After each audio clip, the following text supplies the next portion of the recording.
Mesdames et messieurs, bonsoir et bienvenue dans Tam Tam Info à la une de l'actualité de ce mardi 23 septembre 2025. Rupture majeure avec la justice internationale. Le Mali, le Burkina Faso et le Niger annoncent leur retrait immédiat de la Cour pénale internationale, dénonçant un instrument de répression néocoloniale. Le Mali à la tribune du monde. Le Premier ministre Abdoulaye Maïga s'est envolé pour New York pour représenter les pays à l'Assemblée générale des Nations unies. Festivité du 22 septembre, un défi sécuritaire relevé des CAI à Kidal. Les célébrations se sont déroulées sans incident grâce à la vigilance des services de renseignement. Et puis l'émotion et l'hommage à un artiste parti trop tôt. Un grand concert a été organisé pour Lord Machiavelli, rassemblant une foule immense et de nombreux artistes.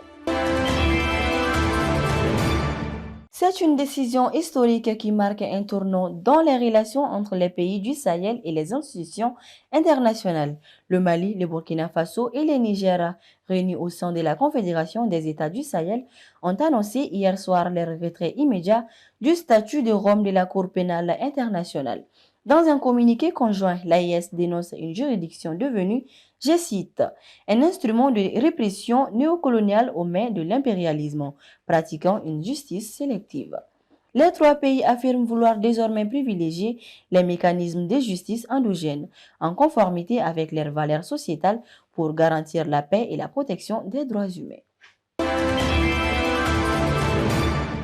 Dans le même temps, le Mali s'apprête à porter sa voix sur la scène mondiale. Le Premier ministre, le général de division Abdoulaye Maïga, est parti aujourd'hui pour New York. Il conduira la délégation malienne à la 80e session de l'Assemblée générale des Nations unies. Le chef du gouvernement interviendra à la tribune le 26 septembre. Il y exposera la vision et les priorités de la transition, ainsi que celle de la Confédération des États du Sahel.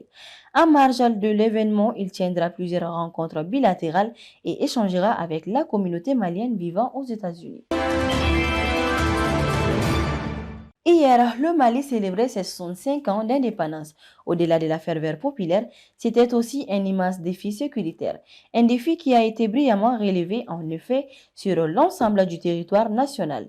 Les différentes cérémonies et festivités se sont déroulées dans le calme et la quiétude. Cette quiétude a permis aux populations de célébrer dignement la fête. À Kidal, sous la présidence du directeur des cabinets du gouverneur, la journée a été marquée par un dépôt de gerbes, une revue des troupes et un impressionnant défilé militaire. À Kaï, c'est au camp Mamadou Lamine Dramé que s'est tenue la cérémonie de prise d'armes, présidée par le gouverneur de la région.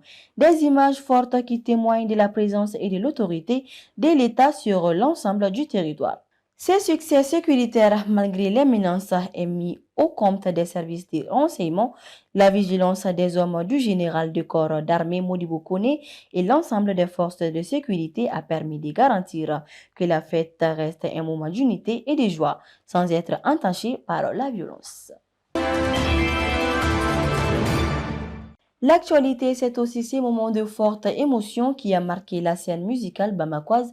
Ce week-end, un grand concert a été organisé en hommage à l'artiste Lord Machiavelli, décédé dans des conditions tragiques. Les fans sont sortis massivement pour honorer sa mémoire, la présence de sa mère et la prestation de sa veuve Selma Rose, aux côtés de nombreux autres artistes, ont offert un hommage vibrant à un talent parti trop tôt.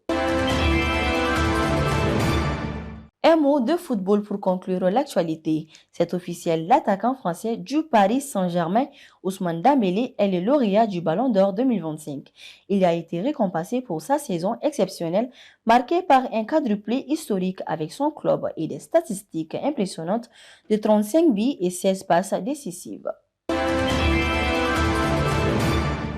Enfin, un regard sur l'actualité de nos voisins. En Guinée, les citoyens se sont déplacés en masse ce dimanche pour le référendum constitutionnel. Malgré un fort enthousiasme, de longues files d'attente ont marqué une journée de vote qui s'est finalement déroulée dans le calme. C'est la fin de cette édition. Merci de votre fidélité sur Tam Tam TV.